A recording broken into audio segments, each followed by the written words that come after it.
नमस्कार, आप देख रहे हैं हेडलाइंस इंडिया। मेरा नाम है विनोद शर्मा। मध्य प्रदेश में प्रत्याशी मैदान में हैं, चाहे भारतीय जनता पार्टी के प्रत्याशी हों या फिर कांग्रेस से जिनको टिकट मिला है वे प्रत्याशी हों। लेकिन आज मैं ऐसे विधानसभा में हूं, एक ऐसे जिले में हूं जो कि साल 2018 में यहां पर 5 सीटों में से 4 सीट कांग्रेस ले गई थी और 1 सीट पर भारतीय जनता पार्टी ने खाता खोला था। लेकिन एक ऐसे प्रत्याशी के पास मैं मौजूद हूं जिस पर अब की बार भारतीय जनता पार्टी ने विश्वास जताया है। हालांकि वो सांसद भी रहे हैं और 2013 से 2018 तक पूर्व में विधायक रहे हैं और 18 के बाद इस सीट पर कांग्रेस ने अपना कब्जा किया था। हेमंत खंडेलवाल जी इस वक्त मेरे साथ हैं। सर नमस्कार। सर नमस्कार।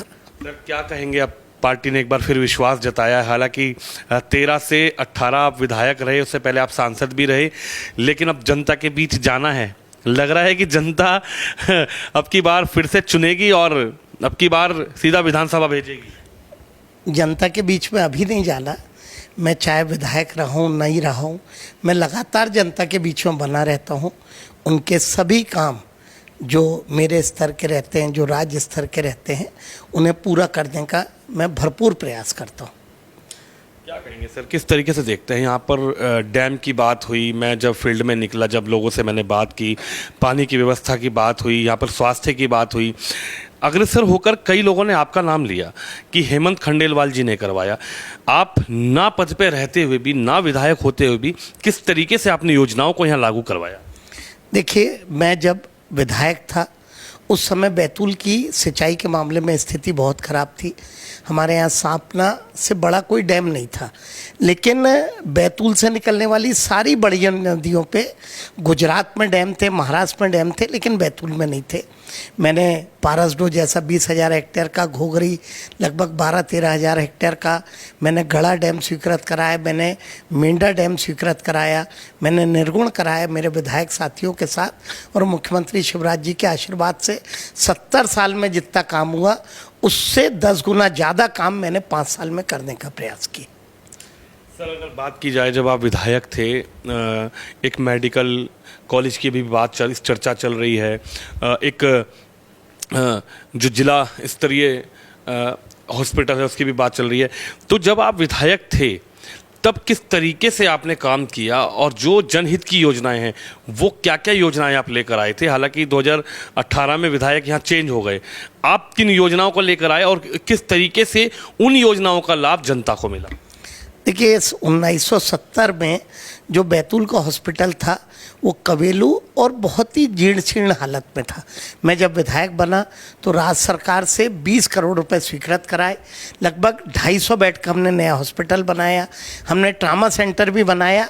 लेकिन फिर मुझे लगा कि राज्य सरकार अब और बजट नहीं देगी, तो मैंने ट्राइबल दिल्ली से संपर्क किया। मेरे सांसद उस समय ज्योति धुर्वे और DDVK जी ने मुझे साथ दिया। मैंने देश का पहला ट्राइबल मिनिस्ट्री से बैतूल के लिए हॉस्पिटल लेके आया, जिसके लिए दिल्ली ने हमें 37 करोड़ रुपए दिए और इस प्रकार 550 बेड का हॉस्पिटल बन के तैयार है। मैं बार बार मुख्यमंत्री जी से, मेरे पार्टी के हमारे सांसद जी, विधायक, जिला अध्यक्ष जी के साथ में मिलकर हमेशा ये बात करता रहा कि लगभग 50-60% चीज़ें हम पूरी कर चुके। अब बैतूल जैसे आदिवासी अंचल को मेडिकल कॉलेज की ज़रूरत है। मुख्यमंत्री जी ने वो भी बात हमारी मानी और बैतूल को मेडिकल कॉलेज की सौगात मिली। मैं समझता हूँ कि इस गरीब ज़िले में जहाँ पे लोगों की आमदनी कम है, छोटे किसान हैं, वहाँ पे नागपुर और भोपाल बड़े इलाज के लिए जाने की ज़रूरत नहीं पड़ेगी।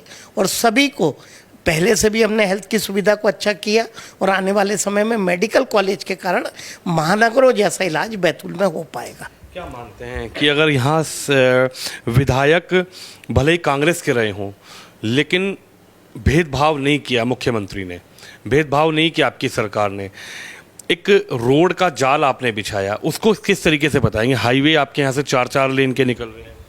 देखिए, पहले बैतूल में अगर कोई भी चीज़ में हमारा बैतूल पिछड़ता था तो रोडों की बात थी।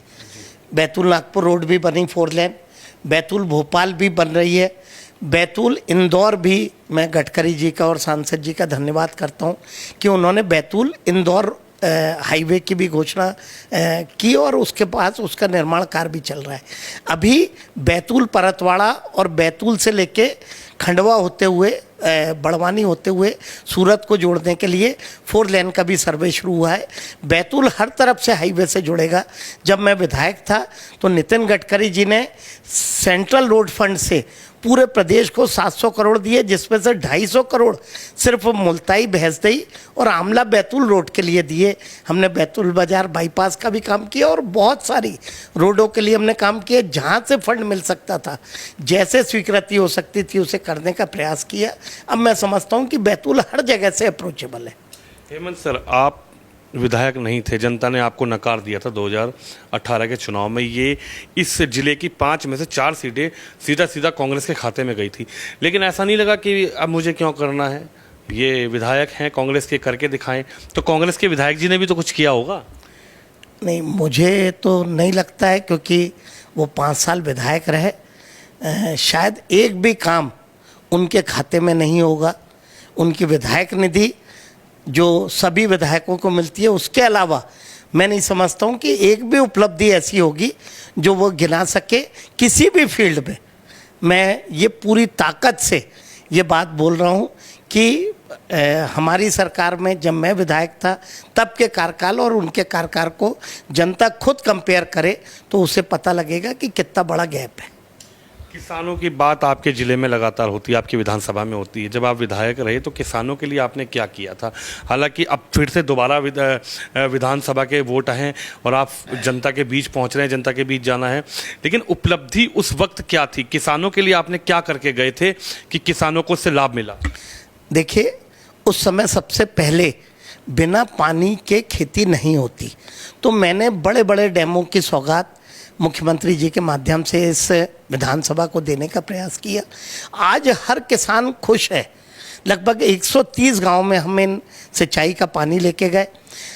उसके बाद मुझे लगा कि पावर की दिक्कत है, तो लगभग मैंने 7 सब स्टेशन बैतूल में स्वीकृत कराए, जिससे हमारी पावर की जो क्राइसिस थी वो दूर हो गई। अब जब हमारे यहाँ बिजली भी है, पानी भी है, तो उद्योगों का सवाल आता है। जैसे ही बिजली और पानी की उपलब्धता बढ़ी तो बैतूल में लगभग 4 शुगर फैक्ट्री डल गई। अब मैं उद्योगपतियों के माध्यम से बाहर के इंडस्ट्रीज़ को हमने यहाँ पे लाने का प्रयास किया। बैतूल में 2 एथेनॉल के प्लांट डल रहे हैं, बैतूल में फ्रोज़न इंडस्ट्री का प्लांट डल रहा है, बैतूल में डेयरी का प्लांट डल रहा है, बैतूल में आने वाले समय में पास्ता और मैदा मिल जैसी यूनिट डल रही है। हम प्रयास कर रहे हैं कि आने वाले समय में कृषि आधारित कम से कम 10 से 15 इंडस्ट्री डल जाए, क्योंकि रोड की कनेक्टिविटी भी है, पावर भी है और पानी भी है। तो अब हमारा ज़िला दूसरे ज़िले नासिक और पूना की तरह उन्नति करे, किसानों को उनकी फसल का सही रेट मिले और हमारे हजारों युवाओं को रोजगार मिल सके, इस दिशा में हम अग्रसर हैं। एजुकेशन के लिए क्या कहेंगे? एजुकेशन पे क्या आपने, अब विधायक थे उस वक्त, कुछ एजुकेशन को लेकर आपने सोचा, बच्चों के भविष्य को लेकर आपने विचार किया? देखिए, मैं जब विधायक था तो मैं बार बार सोचता था कि भले राइट टू एजुकेशन है, लेकिन वो नर्सरी में ही लगता है। मिडिल क्लास का बच्चा जो 4th में 5th में जो उसके में नहीं आए दायरे में, उसे अच्छी सुविधा कैसे मिले?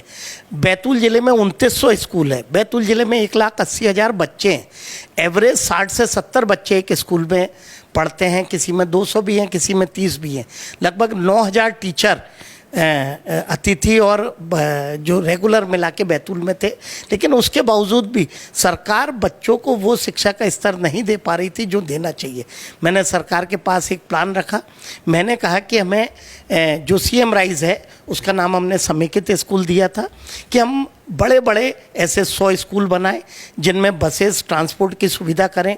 हर स्कूल में 1000-2000 बच्चे रहें, सारे स्पोर्ट्स के ग्राउंड रहें, वहाँ केमिस्ट्री फिजिक्स लैब भी रहे, वहाँ पे हमारी डिजिटल एजुकेशन भी रहे। मेरा खुद का एक प्राइवेट स्कूल है, तो मैं देखता था कि इस प्राइवेट स्कूल में और सरकारी स्कूल में भेद नहीं रहने चाहिए। मैं मुख्यमंत्री जी का शुक्रगुजार हूँ कि मेरे उस प्लान को पहले ट्रायल के तौर पे बैतूल बाजार, बैतूल में उन्होंने लागू किया। यहाँ पे ट्रांसपोर्ट के लिए बसें चलाई और उस मॉडल को फिर सीएम राइज स्कूल के रूप में और अच्छे तरीके से पूरे मध्य प्रदेश में लागू किया।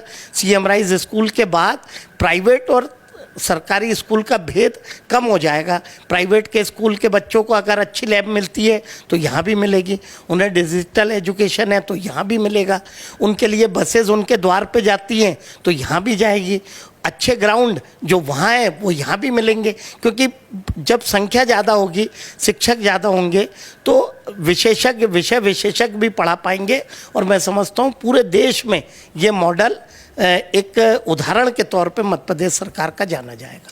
हेमंत जी, अब जनता के बीच जाना है। आप विधायक रहे, उस दौरान आपने काफ़ी काम किया, हालांकि जो आपने बताया, चाहे वो डैम का काम हो, सड़कों का जाल बिछाने का काम हो, एजुकेशन का काम हो, या फिर किसानों को और बेरोज़गारों को रोज़गार का काम, इंडस्ट्री का काम हो, लेकिन 2018 में ऐसा क्या हुआ कि जनता ने कहीं ना कहीं आपको नकार कर कांग्रेस किसको ये सीट दी?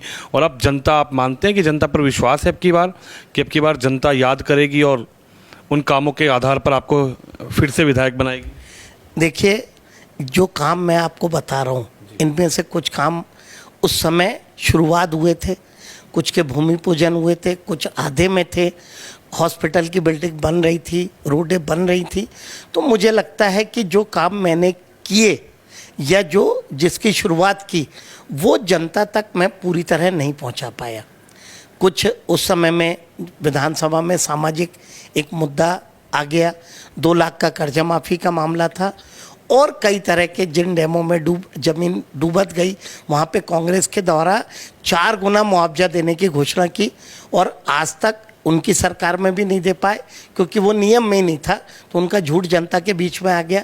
तो झूठ के आधार पे चुनाव लड़ा कांग्रेस ने। आज सारी बातें जनता के बीच में है और जनता सब जानती है कि 2013 से 18 में क्या हुआ और 18 से 23 में क्या हुआ। जनता खुद निर्णय करेगी, जनता उसको कंपेयर करेगी। तो मैं समझता हूँ जनता खुद इस बात के लिए फैसला करेगी कि हमें वही जनप्रतिनिधि चाहिए जो लगातार हमारे लिए काम करे। जनता पर पूरी तरह विश्वास है। अब की बार लग रहा है कि अब की बार कांग्रेस यहाँ से जाएगी। निश्चित तौर पे मुझे पूरा विश्वास है क्योंकि हर क्षेत्र को हमने छूने का प्रयास किया, हमने रोजगार को भी छूने का प्रयास किया, हमने रोड, बिजली, पानी, पेयजल को लेके भी हमने बहुत बड़े काम किए। सांस्कृतिक भवन भी मेरे कार्यकाल में लगभग 25-30 बड़े ऑडिटोरियम और शहर में एक ओपन ऑडिटोरियम और कॉलेज में 1000 की कैपेसिटी का एक सुंदर ऑडिटोरियम बनाने का काम किया। ऐसा कोई क्षेत्र नहीं था जिसको छूने का और उसको पूरा करने का प्रयास हमने ना किया। लेकिन कांग्रेस का और कमलनाथ जी का तो कहना है कि अब की बार सरकार बदल रही है, अब की बार तो कमलनाथ जी बैठेंगे कुर्सी पर। देखिए, कमलनाथ जी सपने देखते हैं।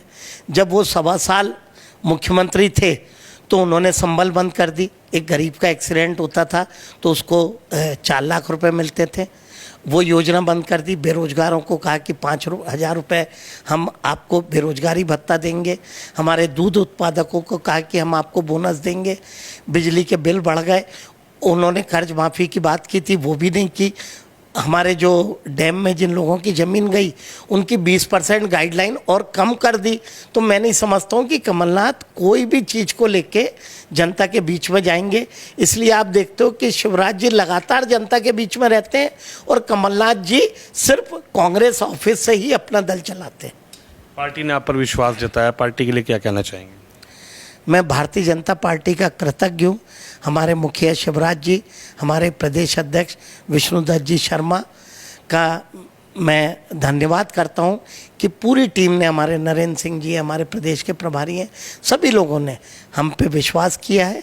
हम मोदी जी की नीतियों को आगे ले जाएंगे। हमारी मध्य प्रदेश सरकार ने जो काम किया उसे आगे बढ़ाएंगे और जनता के वोट के बाद, आशीर्वाद के बाद हमारी सरकार बनेगी तो उसके बाद पुनः बैतूल को एक बार फिर से हम विकास के मामले में आगे ले जाने का प्रयास करेंगे। तो हमारे साथ प्रत्याशी हैं भारतीय जनता पार्टी से हेमंत खंडेलवाल जी, जो कि बैतूल विधानसभा से इस वक्त मैदान में हैं और जिनका ये कहना है कि जब मैं विधायक था वही योजनाएं उन्हीं योजनाओं के आधार पर लगातार जनता को लाभ मिला है। हालांकि 2018 में यहाँ पर जनता ने कांग्रेस पार्टी पर विश्वास जताया था, लेकिन हेमंत जी का कहना है कि जनता जान गई है और जनता इस बार अपने वोट का सही इस्तेमाल करेगी और जनता सही प्रत्याशी को अब की बार बैतूल से जिताकर विधानसभा भेजेगी। तो आप भी इस खबर पर, इस वीडियो पर अपनी राय जरूर रखिए। कैमरामैन शिवम यादव के साथ विनोद शर्मा, बैतूल विधानसभा से।